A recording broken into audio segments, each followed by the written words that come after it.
Hello student, my name is Anuj Singh and today we are going to start the new topic of the chapter electrostatic potential and capacitance. And that topic is energy store in a capacitor.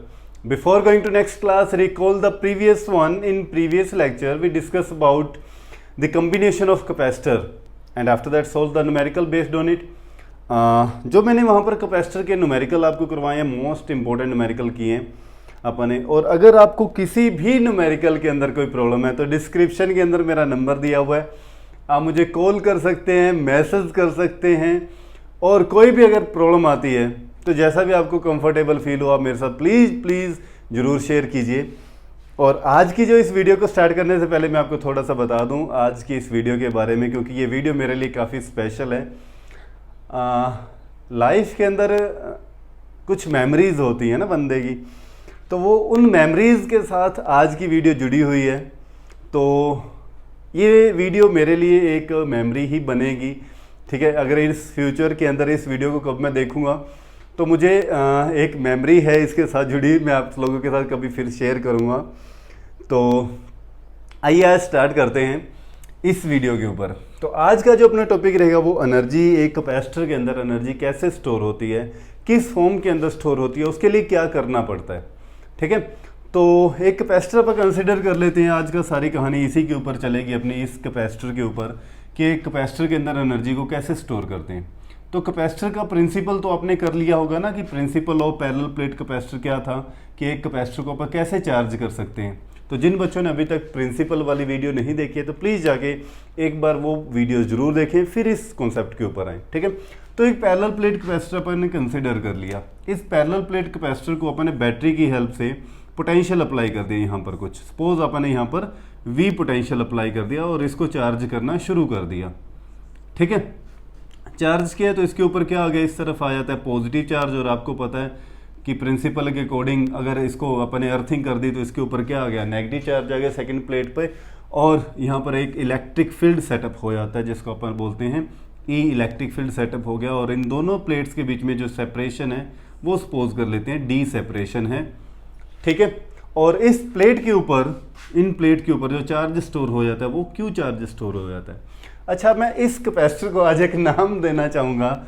इस capacitor का नाम है मांड्रू सिंह। क्या नाम है? मांड्रू, ठीक है। ये मेरा एक स्पेशल कैपेसिटर है जो खुद तैयार किया हुआ है, ठीक है। उसको मैंने नाम किया है, नामकरण किया है इसका क्या, मांड्रू। अच्छा, अब मुझे इस मांड्रू को क्या करना है, चार्ज करना है, फुली इसके अंदर एनर्जी स्टोर करनी है, समझ रहे हो। मांड्रू के अंदर मैंने फुली एनर्जी स्टोर करनी है। तो अपने को पता है एनर्जी स्टोर कब होगी, जब मैं वर्क डन करूँगा। वर्क डन किसके लिए करूँगा, वर्क डन करूँगा चार्ज को मूव करवा के यहाँ लेके आना है मुझे मांड्रू के अंदर, ठीक है। तो जब मैं चार्ज को मूव करवा के लाऊंगा इसके अंदर तो मुझे क्या करना पड़ेगा, वर्क डन करना पड़ेगा। और वर्क डन ही स्टोर होता है इन दी फॉर्म ऑफ एनर्जी। देखो अपने लास्ट 11th क्लास के अंदर भी किया था कि ग्रेविटेशनल पोटेंशियल एनर्जी कब आती थी, जब भी आप ग्रेविटेशनल फोर्स के अगेंस्ट किसी ऑब्जेक्ट को ऊपर की तरफ उठा के लेके जाते थे। तो जितना ज़्यादा आप वर्क डन करते जाते थे, जितनी हाइट पे जाते जाते थे, उतनी ही ज़्यादा उसके अंदर क्या आती थी, ग्रेविटेशनल पोटेंशियल एनर्जी आ जाती थी। क्योंकि ज़्यादा वर्क डन तो ज़्यादा पोटेंशियल एनर्जी, क्योंकि work done is store in the form of energy. अब यहाँ पर अपने को चार्ज को मूव करवाना है, तो चार्ज को मूव करवाने के लिए अपने को वर्क डन करना पड़ेगा। जितना ज़्यादा चार्ज को आप यहाँ पर लेके आएंगे उतना ही ज़्यादा आपको वर्क डन करना पड़ेगा। और ज़्यादा वर्क डन मतलब ज़्यादा स्टोर इन एनर्जी, ठीक है। तो अब मांड्रू के अंदर अपन आज फुल एनर्जी के साथ आए हैं और मांड्रू को फुल एनर्जी दे के जानी है यहाँ पर, ठीक है। तो देखो अब इसके बारे में लिख भी लेते हैं थोड़ा सा मांड्रू के बारे में, ठीक है। हाँ जी, तो क्या लिखेंगे, consider a parallel plate capacitor having name is Mandru, ठीक है।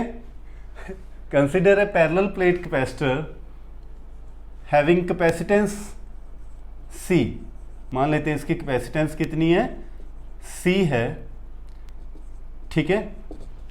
अब अपने को क्या करवाना है, चार्ज को लेके आना है यहाँ पर, ठीक है। अब एक चीज़ बताओ कि अगर मैं स्मॉल चार्ज, देखो फिजिक्स के अंदर एक कॉन्सेप्ट है बिल्कुल सिंपल सा, कि अगर आप एक स्मॉल क्वांटिटी को पकड़ो और उसका with the help of integration की हेल्प से आप उसकी कंप्लीट वैल्यू फाइंड आउट कर सकते हो। ठीक है, तो अगर मैं स्मॉल चार्ज यहाँ पर लेके आऊँगा तो स्मॉल ही वर्क डन करना पड़ेगा। ठीक है, अगर देखो यहाँ पर फ्रॉम पोटेंशियल डिफरेंस अपन ने किया हुआ है, from potential difference V is equal to क्या था, work done per unit charge, यही था V is equal to work done per unit charge.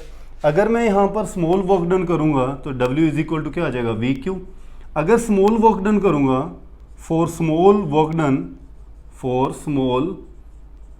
Work done तो क्या होगा, DW, तो चार्ज भी तो कम ही होगा, स्मॉल वर्क डन के लिए चार्ज भी तो क्या होगा, कम ही आगे जाएगा मांड्रू के अंदर। ठीक है, तो इसको इक्वेशन नंबर अपन बोल देते हैं 1। ठीक है, अब देखो फ्रॉम कैपेसिटेंस अपन करके आए हैं, है ना, कैपेसिटर की, तो Q इज इक्वल टू क्या था, CV, है ना, तो यहाँ से V इज इक्वल टू क्या आ जाएगा, Q/C। समझ में आया, Q is equal to CV और V इज इक्वल टू क्या है, Q/C। V की वैल्यू यहां पुट कर दो आप। Now the small work done, जो भी अपने पास स्मॉल है, अभी आप इसको लार्ज बनाने वाले हैं, work done, DW is equal to, V की वैल्यू ये पुट करते हैं हम। ठीक है, आप Q/C DQ।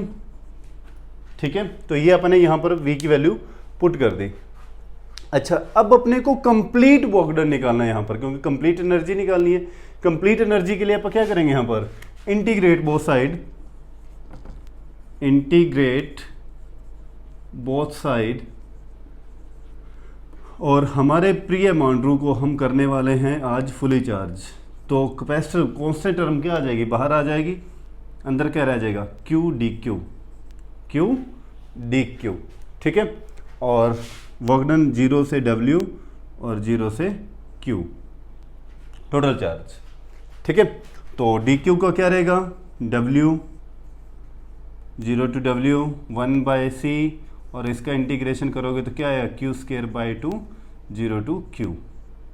ठीक है, upper limit minus lower limit put करेंगे तो W इज इक्वल टू क्या आ जाएगा, 1/C Q²/2, क्योंकि अपर लिमिट पुट करेंगे Q, लोअर लिमिट पुट करेंगे तो 0 हो गया ये सारा।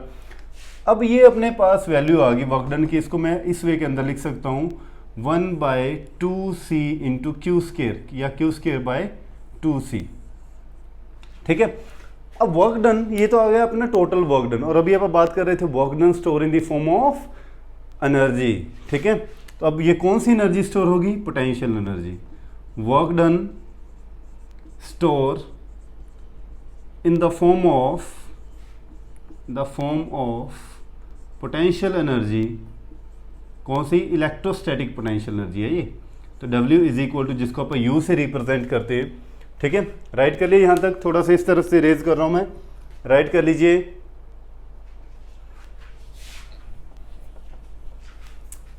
हाँ जी, तो U इज इक्वल टू भी क्या आ जाएगा, Q²/2C। ये आ गया अपने पास energy store in a capacitor. ठीक है, इसको और क्या लिख सकते हैं, और अपने को पता है Q इज इक्वल टू क्या होता है, CV। Q is equal to CV, तो U इज इक्वल टू क्या आएगा, U is equal to, Q की वैल्यू यहाँ पुट करो, C²V²/2C, तो एक C से एक C क्या हो गया, कैंसल आउट, तो अपने पास क्या आ गया, ये 12CV², एक एनर्जी निकालने का ये फॉर्मूला बन गया। ठीक है, इसको बोल दिया अपन 3 और ये बोल दिया अपन 4, या फिर और इसको अपन ये भी लिख सकते हैं, U is equal to 12CV² को V इंटू V, समझ में आई, और CV किसकी वैल्यू थी, Q की, तो अपने पास U निकालने का एक और फॉर्मूला आ गया, हाफ क्या बन गया, QV। हाफ CV को अपन ने क्या पुट कर दिया, CV को Q पुट कर दिया, Q is equal to CV होता है। तो एनर्जी निकालने का अपने पास ये एक और फॉर्मूला आ गया। तो 3 फॉर्मूले अपने पास एनर्जी निकालने के बन गए। वो डिपेंड करेगा क्वेश्चन के ऊपर कि क्वेश्चन के अंदर क्या दिया है और अपने को यहाँ पर कौन सा फॉर्मूला लगाना है। आगे आप टॉपिक करने हो उसके अंदर ये फॉर्मूला लगाएं आप Q²/2C। और मोस्टली क्वेश्चंस के अंदर जब भी आपको एनर्जी निकालनी होगी एक कैपेसिटर के अंदर, तो ये वाला जो फॉर्मूला है 12CV², ये भी पूछा जाता है, ठीक है। और ये टॉपिक इस वे के अंदर भी आ सकता है, जरूरी नहीं कि ऐसे लिखा है explain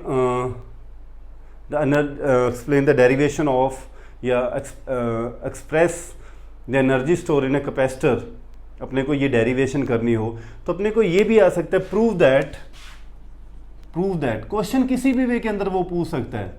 energy store in a capacitor is E, जो एनर्जी है U = 12CV², ये भी आ सकती है डेरिवेशन इसकी। मतलब किसी भी वे के अंदर वो क्वेश्चन को घुमा सकता है, ठीक है। तो आज की वीडियो अपनी यही थी, ठीक है। और वीडियो के अंत के अंदर आपको मेरे इस कैपेसिटर का नाम मांड्रू कैसा लगा, तो प्लीज़ आप मुझे कमेंट करके बताइए।